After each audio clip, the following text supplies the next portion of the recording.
In at number 10, we have the Casteroides, and most people probably wouldn't consider this a great underwater tame, but when you think of it, it kind of does make sense considering that this is a beaver, and it actually is pretty good underwater. Although if you're not really a fan of this creature, just pretend I'm talking about the carb enemies here, as that is another great creature at this early stage of the game, albeit the carb enemies you can unlock at an earlier stage in terms of its saddle level compared to the Casteroides, but the Casteroides has a smithy as its saddle, so if you're going into deep depths of the ocean you can repair some stuff, which is nice. I wouldn't really usually take them that far, but I have before, and it works as long as you have a good enough melee weapon on yourself to actually deal that damage, because they don't really deal a very high amount of damage compared to some of the other creatures on this list, but they definitely are a great shout. And again, those early to mid game stages of the game when there really just isn't anything better or more accessible, because getting to the ocean can be a pretty scary thing and daunting, especially for new players, although it could also be a very exciting thing. You just get in there and you tame something like a Megalodon instantly, but you know, it just kind of depends what type of player you are really. Next up, we have the Beelzebufo, and another creature which you would kind of expect to be great in the water, but some people may not see instantly as just, oh yeah, this is a great underwater tame, and actually the main use for this creature isn't its swimming, but I personally think that it does really excel in this category, considering it is a very fast and agile swimmer. Again, damage is something which it just can't do. It just can't really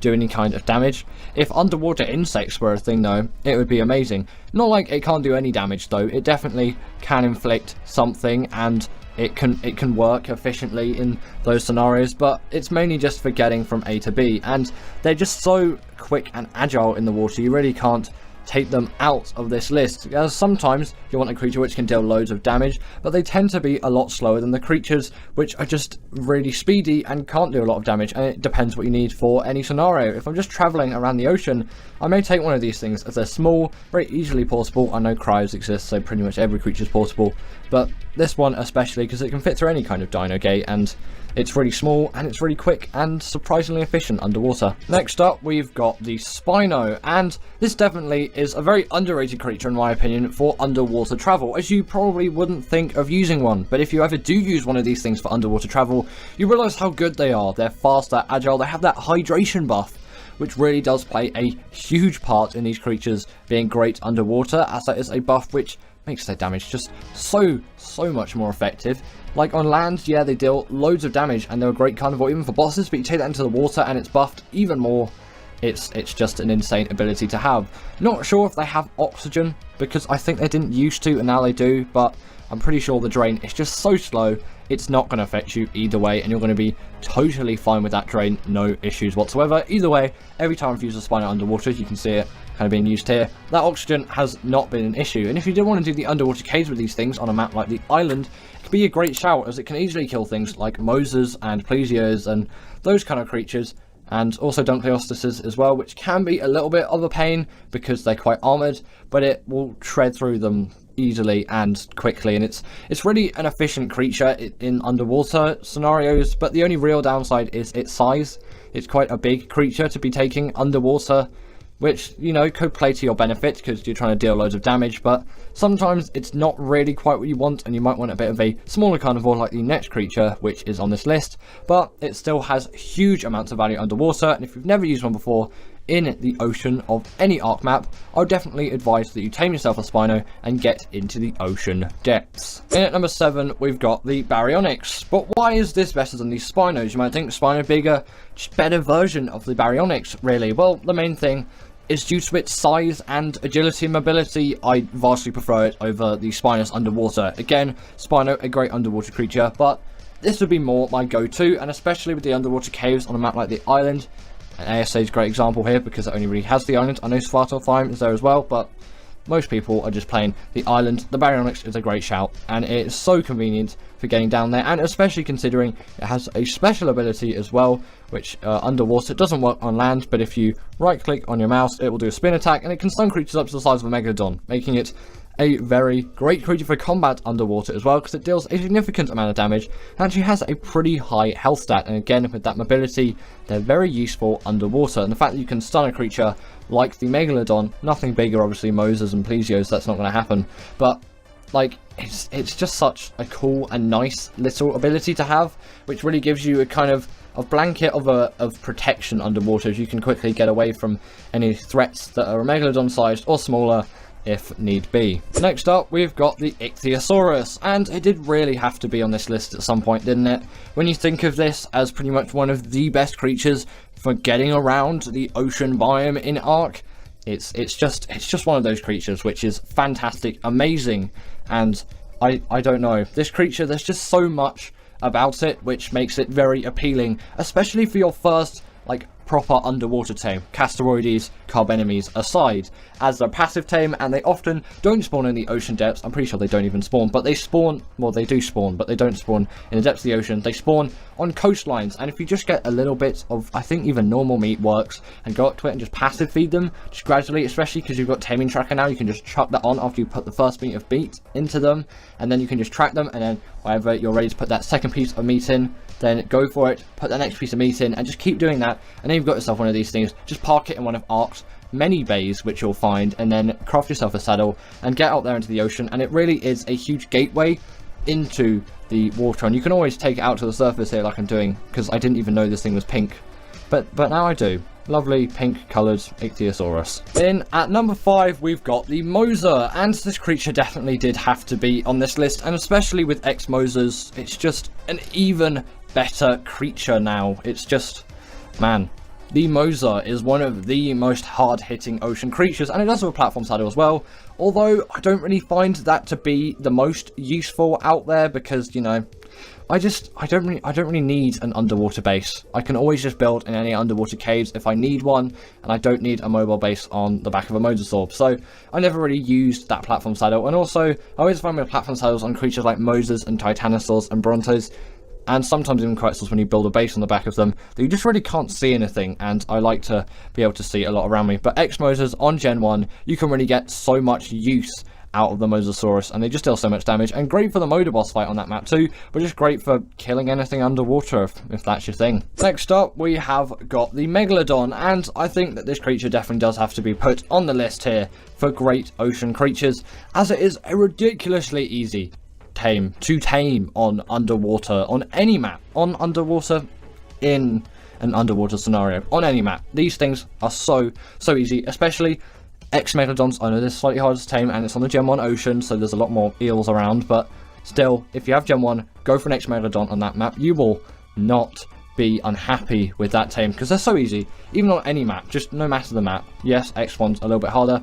They're just so easy to tame. Again, quite a good introduction after you tame yourself an Ichthyosaurus. Get yourself a harpoon launcher, get yourself some trank harpoon thingy majigs, or you can even just use a crossbow and trank arrows if you want as well. Harpoon launcher is the kind of more, you know, utilized one in my opinion. It makes it slightly easier, although crossbows work fine. And you have your creature which can deal a huge amount of bleed damage, which is really great, and it deals so much damage for how easy it is to tame compared to a creature like the Moser. In at number 3, we have the Shadowmane, and this creature is just so great in the water, and again, you might not expect it to be, but considering its damage and that hydration buff shared with the Spino, it's just an even more buff underwater creature, and what makes it better than the Spino is it is smaller and more agile, which really does benefit it in any underwater scenarios. You can get out anywhere really quickly, and again, really portable, and you might just be using this mount to generally travel around the map, whereas with a Spino, you might only be using that for underwater stuff, and then when you take it onto the surface, you have a different creature. Like a Thyla is quite a common one. If you take the Thyla underwater, well, you can, but if it was really good underwater, then that would be a huge benefit, but the Shadowmane is kind of replacing it there. Or the Thyla was never good in water, but you can see how good the Shadowmane is in water, and considering it is a lionfish lion and you tame it with fish, it does make sense that it'd be great underwater, but it really is a terrific underwater tame, and if you haven't already, definitely go out and tame yourself with Shadowmane and test it underwater. You will not be displeased with the results, apart from the actual taming method being a pain. In at number 2, we have the Basilosaurus, and the reason why this is on the list is pretty self-explanatory. It's quite easy water tame, again, being a passive tame. The only difficulty is getting rid of all of the mantas which are around it, but then afterwards you have a creature which is immune to eel and jellyfish, which is an insane feat to have, and no other creatures have it at the moment. The Thassalucus will, but that's not being added until March. Sadly, it does have a depth limit, but that's not really the worst thing, and if you're on the island, you won't really encounter that when going into any of the caves, which is what it's really great for. Obviously, you will encounter that if you go right down to the depths, and on one of the entrances you will, but overall, it's not really that bad, and not really too much of an issue, and the fact that it's immune to electric eel stings and jellyfish and all of that is really a godsend, and it also makes oil, which is really nice, and it also makes a cute rainbow. But before we get into number 1, I've just got a couple of honourable mentions. The Mega Chelon is a great one. The only reason why I didn't put it on this list is the tame method. Again, the Plesiosaur will be a great one. The Dunkleosteus, although not used too widely, is another pretty cool one as well, and that pretty sums it up. Let's get into number 1. In at number 1, we have the Bloodstalker, and ever since this thing came out on Gen 1, I have never used a different creature after I've tamed one of these things to use underwater. I will go on to Gen 1 or Gen 2, where you'll find Bloodstalkers, and then I'll tame them and transfer them across all of the maps which I'll be playing on Extinction at the moment. I know it doesn't have any water. I still have a Bloodstalker over though, because I like them as well just for general travel. Although, still a little bit rusty, but less rusty than I was in this B-roll, because this was about maybe a month or 2 ago, this B-roll in terms of age. I've improved a little bit since then, so I can actually kind of get around. But either way, they're just so agile and easy to control under the water, and they can glide across the top as well. So if you want to kind of evade danger, you kind of can by just skimming over the top of it, and it really isn't that bad. And then,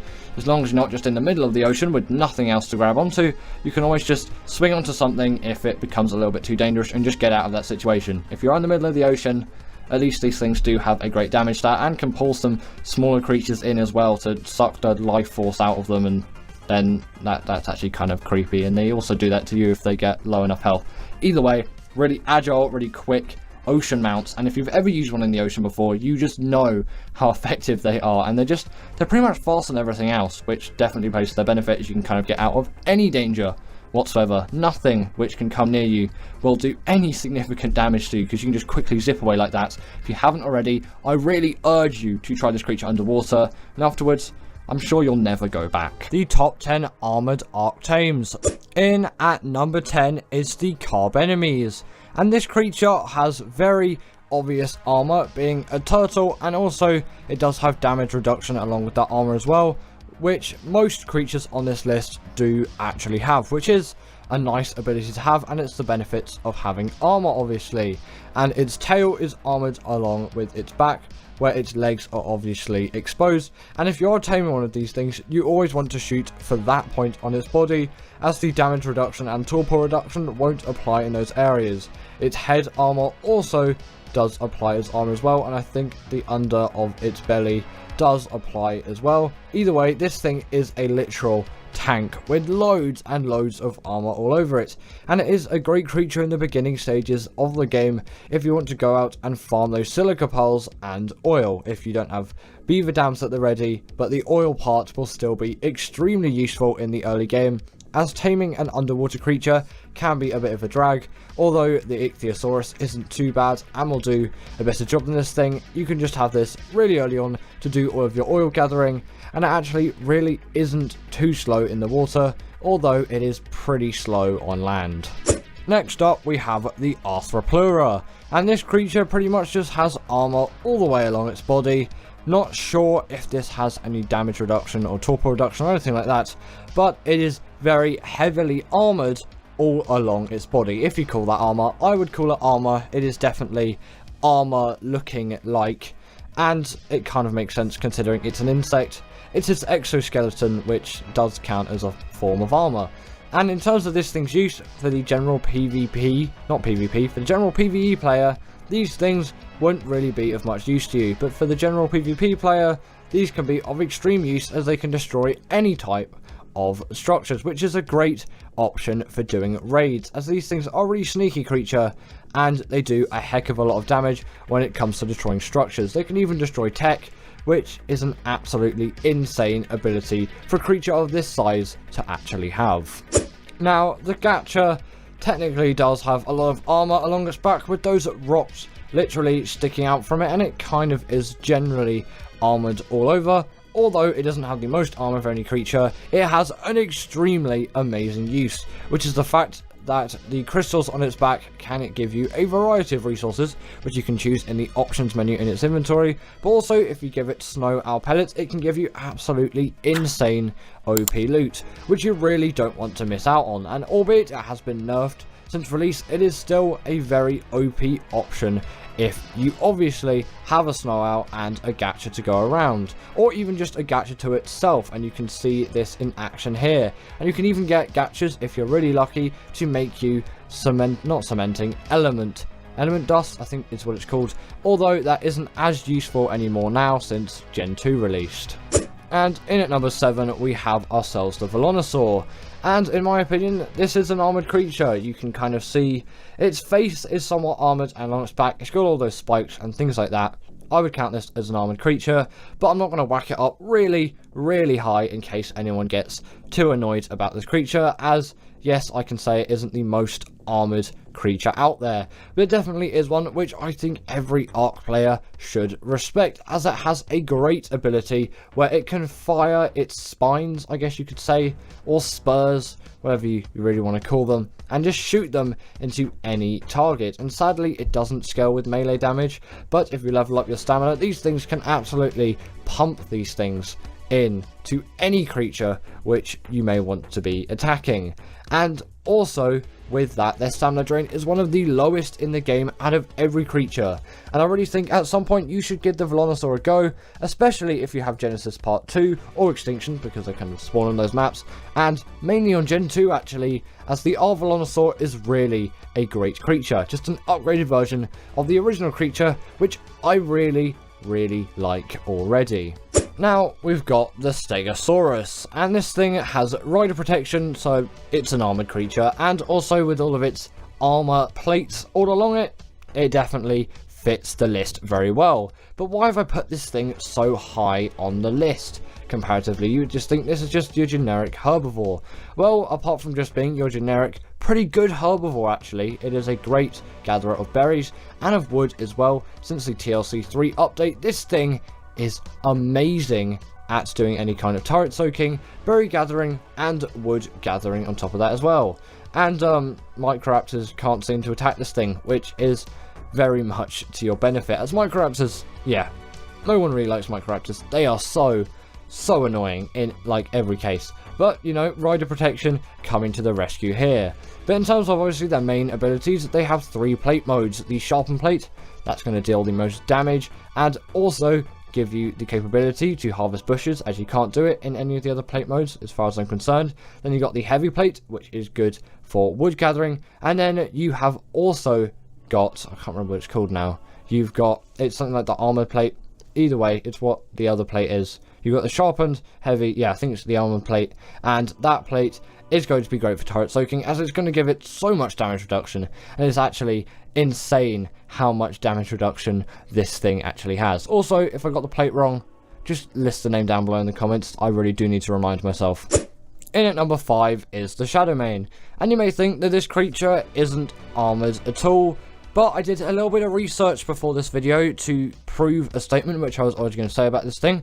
When making this video, I was going to put this thing right in the middle, and the reason why I'm going to say it's an armoured tame is because it has natural armour, and it is called that in the game, so I'm counting it as armour. It has armour, and the game recognises this, and it is actually where its saddle slot would be, as this creature doesn't have a saddle, but it does have natural armour, and the Wyvern doesn't have natural armour. I was going to put that thing on the list, but, you know, maybe not. The Shadowmane is definitely a lot more deserving of the title of an armoured creature anyway, and it has a wealth of great abilities like you've seen there. Its mobility is insane. Also in the water it is great as well. It does a lot of damage, it's great impacts, it's great for boss fights. Its only real downside being the fact that its taming method is one of the most annoying in the game in my opinion, and I really struggle with it every single time. Anyone else, comment down below if you struggle with some Shadowmane taming.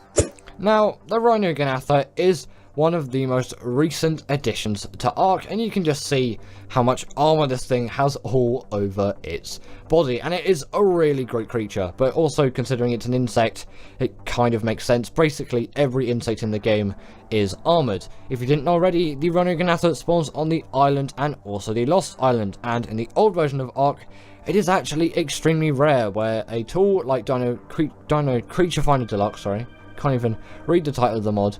That is a great option if you can't find it and you're on PC, but if you don't have access to that mod, always just raise your dino count or use the command destroy wild dinos, as this is really going to work to your advantage. The destroy wild dinos command is essentially just going to destroy every wild dino on the map. Pretty self-explanatory. There's another command which is very similar to this, which will also get rid of your tame creatures too, but you'll probably be doing this on a single player world of yours, because you won't be able to do this on servers unless you're actually running that server, and you know, you've got to make sure no one's taming anything at that time. Yeah, that can cause annoyance, but on single player, you're not going to want to kill your own tames. To tame one though, speaking of taming, you want to kill a male Rhino Ganatha and get the pheromone, like we've seen there. Get those resources, which were just on screen. Get yourself a Bronto. Those resources aren't necessary to tame it, but they are only necessary for 100%. Then essentially you'll need to net gun it or trap it. Net gunning is way easier. Then pull out your magnifying glass, or you can obviously use the awesome spyglass, which is what I'm using here. Makes it significantly easier, and then you just want to really damage this thing as much as you can, literally on the brink of death, as long as there isn't any danger around, which could just quickly kill this thing off, as then otherwise you're going to have to find yourself another female Rhino Ganatha, which really isn't going to be something which you can want. And obviously during that process of it being trapped, you can obviously lower its health even more just to keep it down there. Then feed the pheromone to your creature, and then after a short amount of time for the net gun, I think it's only 30 seconds, and in the trap, I don't know, just let it out of the trap, I guess. It will impregnate your dino, then that dino will roll over, but during that stage there, you can use all those resources to get 100% effectiveness. Then this creature's going to pop out of your tame, and you're going to have yourself a Rhino Ganatha. Pretty cool method, actually. In at number 3 is the Anki, and I'm going to put the Dodic in this position as well, as I think those two creatures really deserve to be in the number 3 spot. Not quite as good as the creatures in at 2 and 1, but still an insanely insane creature. Don't know why I did the same word twice there, but these creatures are great harvesters of stone, flint, and obviously metal. The Anki being the more popular of the two, which is why I've done B-roll of it, because it's going to gather berries. It's not going to, actually it can gather berries, but it's going to gather yourself that metal and all of that flint, which is pretty much, it is just essential in the Ark game, and the Anki is going to gather you all of that stone. Still very useful if you want to make spark powder, which is essential in making gunpowder, and also stone is also a way of getting cementing paste if you have some chitin or keratin to hand too, and obviously stone structures are made out of it, so it is still a pretty essential part of the game too. But the Anki is obviously the more used creature, and you can tell it's an armor tame. Just look at this thing. It's got a lot of armor, and it definitely is one of those kind of Ark tanks which you'll see around, and a sort of surprising one considering its size, but it definitely is very worthy of the number 3 spot. Now, I know metal is a really useful thing, but I have to put the rock elemental in at number 2 for the best armor tames. This thing is literally a hunk of rocks. It is just all armor. This thing is literally plated with so much of the stuff, and it is an absolutely buff tank of a creature. And sorry about there being no saddle here. My character is just flying over it, if you haven't noticed already. But yeah, you know, I should have put a saddle on it. The benefits of force taming, I guess. Either way, its main kind of use on Scorched Earth for me, whenever I use it, is for defeating deathworms to tame myself the best mantises which I possibly can, as they use deathworm horns to tame, or woolly rhino horns, but you're not going to find woolly rhinos on Scorched Earth. But they're also just great for absolutely obliterating everything, and they're really good turret soakers as well. Their only real downside being their taming method, of course, which, you know, isn't the kindest to new Ark players. And in at number 1 is the Reaper. This thing is literally plated in armor and spikes, and it is one of the best creatures out there, in my opinion, in the whole of Ark, actually. It has a great atmosphere, great taming method, great mobility, and it is great all around. There's nothing really which I think I could do better with this creature, or Wildcard could have done better with this creature, actually.